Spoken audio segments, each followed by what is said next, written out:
Bonjour à toutes et à tous. Encore une fois, je vous souhaite la plus cordiale bienvenue sur la chaîne Sissa Math Ako. Aujourd'hui, nous allons étudier une suite numérique. Donc, voilà, la suite, c'est une suite récurrente.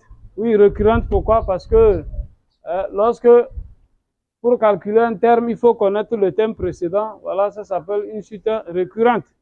OK? Voilà. Donc, sans trop bavarder, nous allons attaquer la première question. Dans la première question, alors j'ai essayé d'exposer les résultats ici. Dans la première question, il est question de calculer U1, U2 et U3. Donc, très rapidement, je vais essayer de vous expliquer. Bon, c'est juste pour que la vidéo ne soit pas trop longue.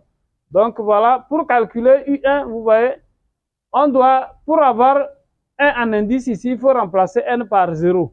Donc, vous voyez, quand je fais 0 plus 1, 0 plus 1, ça donne 1. Donc, U1, c'est encore égal à U indice 0 plus 1. Et puisque vous remplacez n par 0, partout, on doit aussi remplacer n par 0. Donc, voilà, en remplaçant n par 0, on aura U0 plus 3 plus U0 sur 1 plus U0. OK? Donc, on remplace n par 0. Maintenant, puisqu'on connaît U0 qui est égal à 1, voilà, on remplace. Donc 1 plus 3 plus 1 sur 1 plus 1. Voilà. Et nous avons donc U1 égale à 3. Voilà. Donc pour trouver U2, maintenant, il faut remplacer n par 1. Hein, j'espère que vous comprenez ça. Donc U indice 1 plus 1, c'est ça qui donne U2. Et donc voilà. En remplaçant maintenant, le U1 est égal à 3. Maintenant, on remplace U1 par 3. Donc, ce qui fait 3 plus 3 plus 3 sur 1 plus 3. Et si le calcul est bien fait, je crois que nous allons trouver 9 sur 2. Voilà, 9 sur 2 ou bien 4,5. Bien, donc ainsi de suite. Donc, pour U3, vous faites pareil. Maintenant, cette fois-ci, vous remplacez N par 2. Donc, voilà comment il faut calculer U1, U2 et U3. Maintenant, nous allons aborder la deuxième question. Voilà, où je pense qu'il y a un peu plus à réfléchir. D'accord? Bien. Bien. La deuxième question, dans la deuxième question, on nous demande de démontrer que pour tout entier naturel, UN est strictement positif. OK? Voilà. Démontrer que pour tout entier naturel, UN est strictement positif. Ça veut dire quoi? Ça veut dire que si on prend U0, il est positif. U1, il est positif. U2, il est ainsi de suite. Voilà, tous les termes de la suite sont des nombres strictement positifs. Et pour des questions comme ça, lorsqu'on vous pose une question comme ça, vous voyez tel que je viens de le dire, je ne peux pas me mettre à calculer U0, U1, U2, U3 jusqu'à U1000 ou bien voilà pour prouver que tous sont positifs. Je ne pourrais même pas, c'est impossible. Donc dans des situations comme ça, vous devez penser au raisonnement par récurrence, d'accord? Alors, avant de commencer par, avant de faire la démonstration par récurrence, j'aimerais vous rappeler c'est quoi la démonstration par récurrence. La démonstration par récurrence suppose, hein, c'est une démonstration qui se fait en deux étapes tout simplement. D'accord? Voilà. Donc, deux étapes. Euh, Pourquoi? C'est-à-dire que si je dois montrer que une propriété P de n est vérifiée pour tout n, hein, pour tout n supérieur à n entier n0 fixé. Donc, ici, notre n0, ça sera 0. C'est-à-dire que dans l'ensemble n, le premier, c'est 0. L'ensemble n commence par 0, 0, 1, 2, 3. Donc, il faut, on va voir, est-ce que la propriété est vraie pour n égale au premier rang? Est-ce que c'est vrai? Alors, ensuite, on suppose que hein, Pn est vrai, quel que soit l'entier naturel n. Et si Pn est vrai, quel que soit l'entier naturel n, on demande qu'au rang suivant, c'est-à-dire Pn plus 1 est aussi vrai. D'accord? Donc, je dis première étape,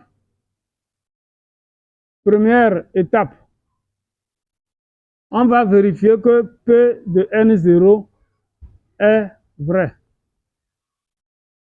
Voilà. Donc, ça, c'est la première étape. Deuxième étape, donc, la deuxième étape, c'est de vérifier que si P de N est vrai, alors P de N plus 1 est vrai. Voilà. Et la démonstration par récurrence prend fin là-bas. D'accord? Bon, comme ça, c'est juste pour vous brosser théoriquement comment il faut procéder. Maintenant, nous allons aborder notre exercice et vous allez voir dans la pratique comment il faut le faire, d'accord? Ce n'est rien du tout, donc pas de panique. Bien. I0 est égal à 1, donc I0 est supérieur à 0. Voilà, donc la première étape est finie ça.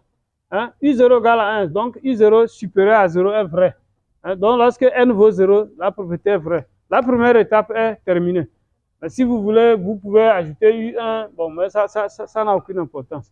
Maintenant, supposons donc l'hypothèse de récurrence. Si UN est vrai, hein, c'est-à-dire si UN est supérieur à 0, alors UN plus 1 est aussi positif. C'est ce que nous allons démontrer maintenant.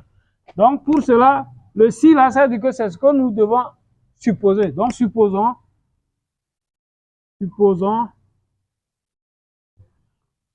que pour tout n appartenant à grand N, UN est strictement positif. OK? Donc, c'est notre hypothèse. Maintenant, montrons que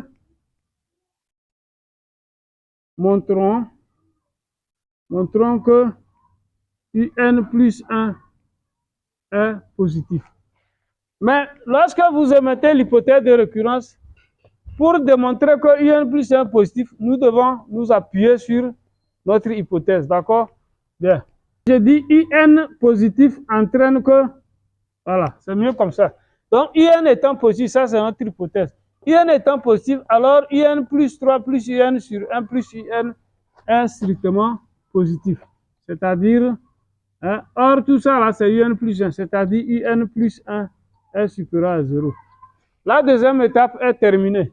Donc, nous venons de finir déjà la démonstration par récurrence. Maintenant, on conclut que d'où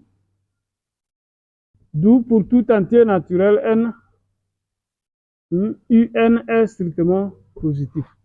Voilà, la démonstration est terminée. Vous allez m'excuser, c'était la question 2 petit a, démontrer que pour tout entier naturel n, UN est strictement positif. Donc, c'était la question 2a. Maintenant, la question 2b, on nous dit de montrer que la suite U est croissante, d'accord? Montrer que U est croissante. Alors, comment on démontre qu'une suite est croissante? Ainsi, pour montrer qu'une suite est croissante, si nous pouvons démontrer par exemple que UN plus 1 est plus grand que UN, c'est-à-dire UN plus 1 moins UN est positif, alors la suite est croissante. U indice N plus 1 moins UN est égal à quoi? Alors, n'oublions pas que nous avons UN plus 1 ici, ça fait UN plus 3 plus UN sur 1 plus UN, moins maintenant UN. Alors donc, on voit que le UN, il va partir, ok? Donc, la différence nous donne simplement 3 plus UN sur 1 plus UN. Mais, d'après petit a, dans la question A, on a montré que UN est strictement positif. Mais si UN est strictement positif, ça veut dire que 3 plus UN sur 1 plus UN est aussi positif. Donc, ceci est positif car UN est strictement positif d'après la question 2A. OK.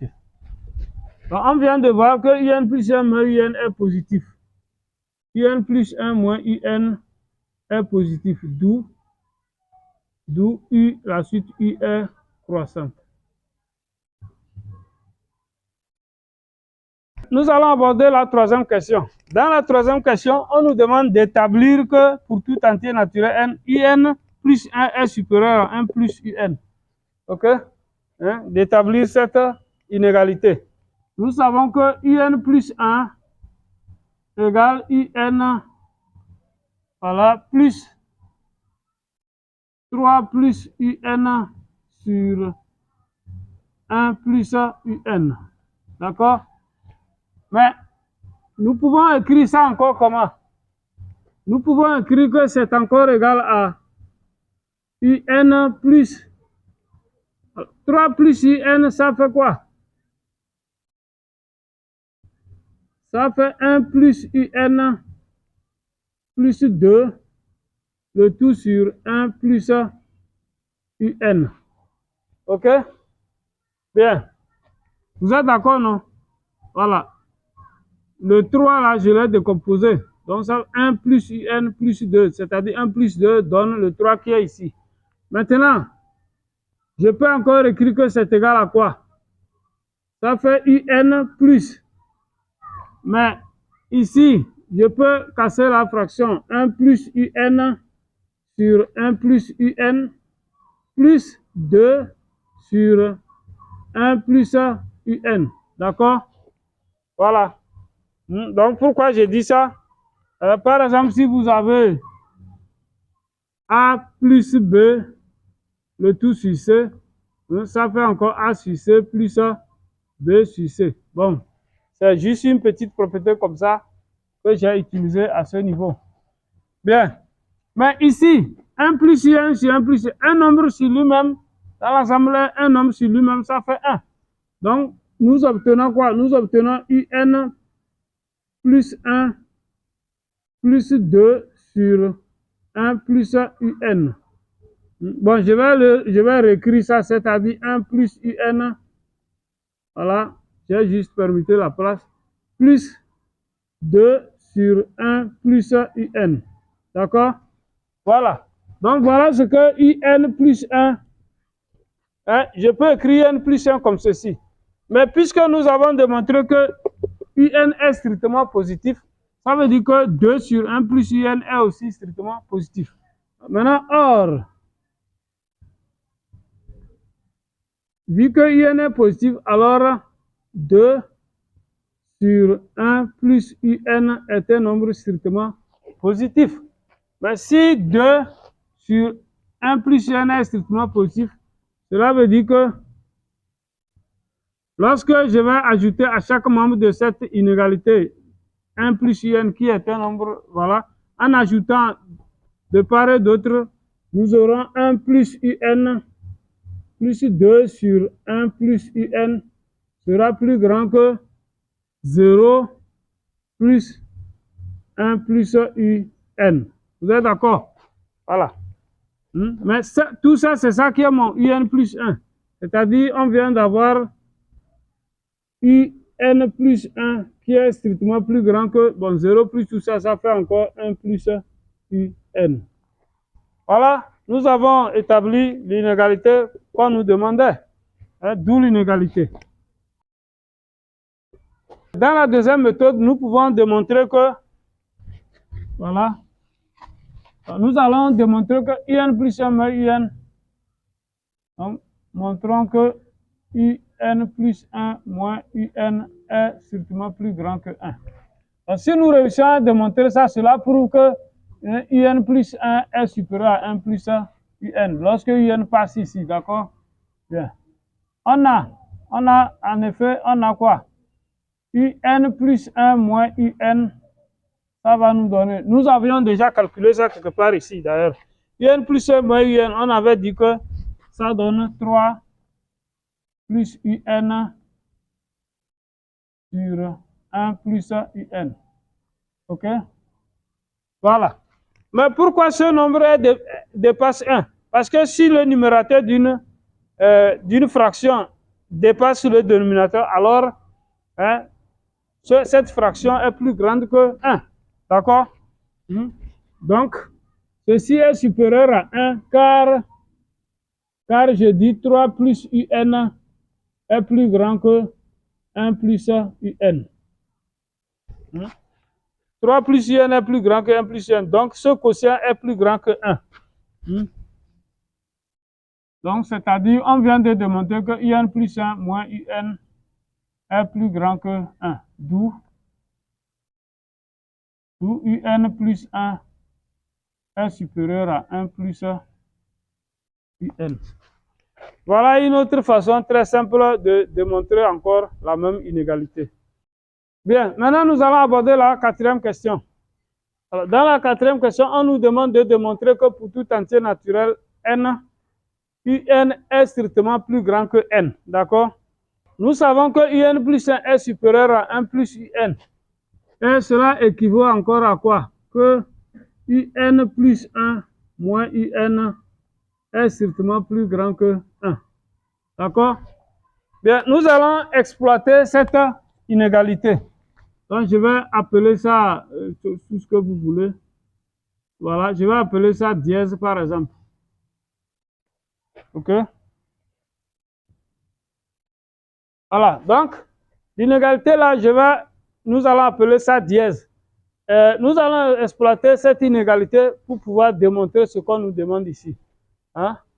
Alors, donc nous allons essayer de varier n successivement. OK? Donc, obtenir des inégalités de ce type en variant n. Donc, par exemple, si n vaut 0, on a quoi? Dièse entraîne. Donc, dièse entraîne que si je remplace n par 0, j'aurai U1 moins U0 est plus grand que 1. Maintenant, si je remplace n par 1, j'aurai U1 plus 1, c'est-à-dire U2 moins U1 supérieur à 1. OK? Ainsi de suite. U3 moins U2 supérieur à 1. Voilà. Donc, alors, à un moment donné, j'aurai quoi? Si j'ai U n moins 1 ici, j'aurai UN moins 2. Parce que quand vous avez 3, vous aurez 2. Donc, c'est-à-dire que 3, vous faites 3 moins 1. Mais quand je fais n moins 1 moins 1, j'obtiens n moins 2. Donc, UN moins 1 moins UN moins 2 est aussi supérieur à 1. Et enfin, UN moins 1 est supérieur à 1. Oui, je m'arrête au niveau de n parce que c'est UN que je veux montrer que UN est plus grand que n. En additionnant membre à membre ces inégalités-là, qu'est-ce qu'on obtient? On peut remarquer que, on additionne tout ce qui est à gauche, ça fait aussi la somme de tout ce qui est à droite. Et donc, dans cette somme, on voit des termes opposés. U1 moins U1 vont partir. U2 moins U2, ça fait 0. Voilà, ainsi de suite. Mais si j'avais écrit le terme suivant, je devais avoir U4 moins U3. Ça veut dire que U3 va partir avec U3 ici, ainsi de suite. C'est comme ça que ça part. Alors, un terme UN-2 serait ici, qui va partir avec celui-ci. Et enfin, vous voyez UN-1, UN-1. Donc, vous voyez dans quel sens les éléments se neutralisent. Voilà. Donc, à gauche des inégalités, qu'est-ce qu'il me reste? Il reste UN moins U0. Donc, on a U indice N moins U0 strictement plus grand que 1 plus 1 plus 1 plus 1. Combien de fois? Donc, 1 plus 1 plus 1 plus point, point, point, plus 1. Mais il faut voir combien de fois figure le nombre 1. Et pour le savoir, vous devez fixer une colonne. Donc, si vous quittez de 1 jusqu'à n, ça fait combien de termes? OK? Voilà. Donc, si vous comptez de 1 à 5, par exemple, de 1 à 5, ça fait 5 nombres. Mais si, est-ce que vous voyez? Voilà. Donc, de la même façon, de 1 à n, ça fait n termes. Donc, ça veut dire que les 1 figurent au nombre de n fois. OK? Donc, si vous devez faire, j'ai pris l'exemple pour n égale à 5. Si tu fais 1 plus 1 plus 1, 5 fois, ça donne quoi? Ça donne 5 fois 1. C'est-à-dire, ça fait 5. Est-ce que vous voyez? Donc, de la même façon, 1 plus 1 plus 1 plus 1, n fois, ça donne tout simplement n. Hein? Donc, l'inégalité équivaut alors à UN moins, mais U0 est égal à quoi?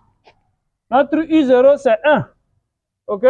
Nous connaissons la valeur de U0 qui est 1. Donc, UN moins 1 plus grand que, voilà, 1 plus 1 plus 1, plus 1, n fois, ça donne tout simplement n. D'accord? Voilà. Donc, voilà ce que ça nous donne. Et maintenant, ceci équivaut encore à, si je balance moins 1 par ici, ça devient plus 1. Donc, j'aurai U indice n plus grand que n plus 1. Mais n plus 1 même est plus grand que n, ou bien? Or, n plus 1 dépasse n pour tout entier naturel n. Cela veut dire que UN est plus grand que n. Voilà. D'où l'inégalité.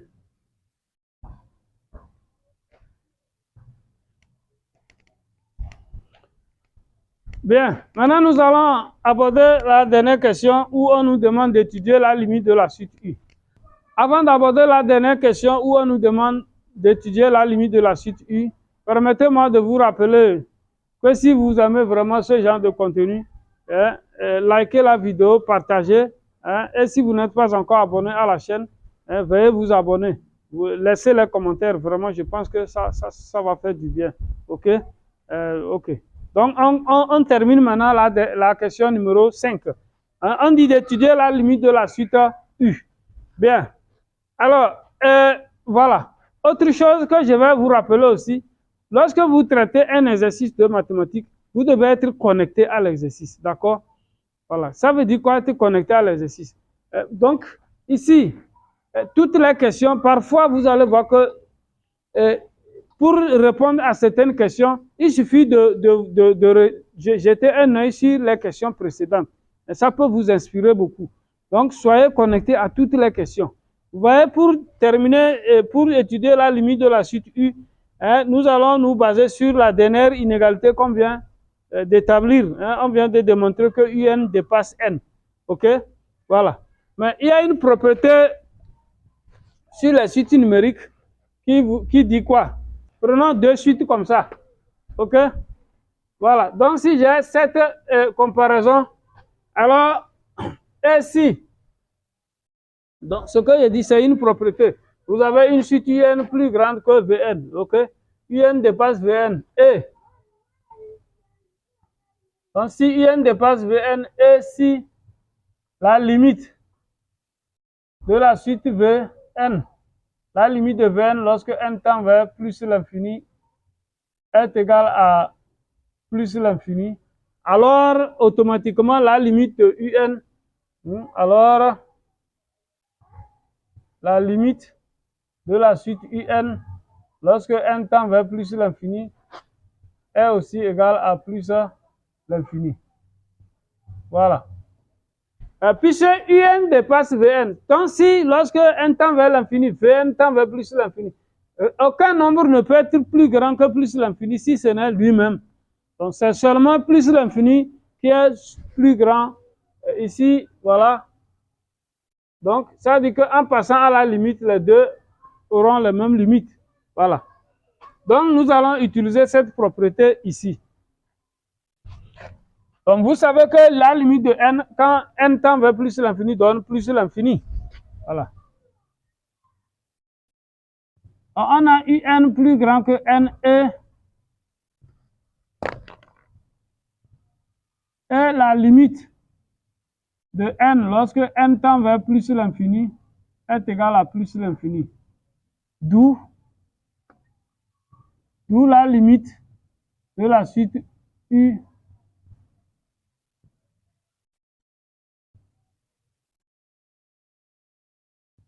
voilà.